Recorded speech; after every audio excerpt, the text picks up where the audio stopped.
¿Sabías que el diente de león es una planta silvestre con alta densidad nutricional que tiene muchísimo hierro y que podés cosechar seguramente en cualquier parque, lugar, porque crece de una manera hermosa?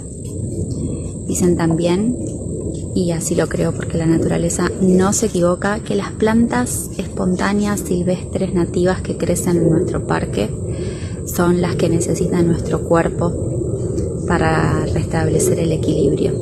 La vengo consumiendo hace unos días en ensaladas, tienen un gusto un poco más fuerte, más amargo, como una radicheta, pero en una ensalada con verdes queda deliciosa. Probala y después me contás.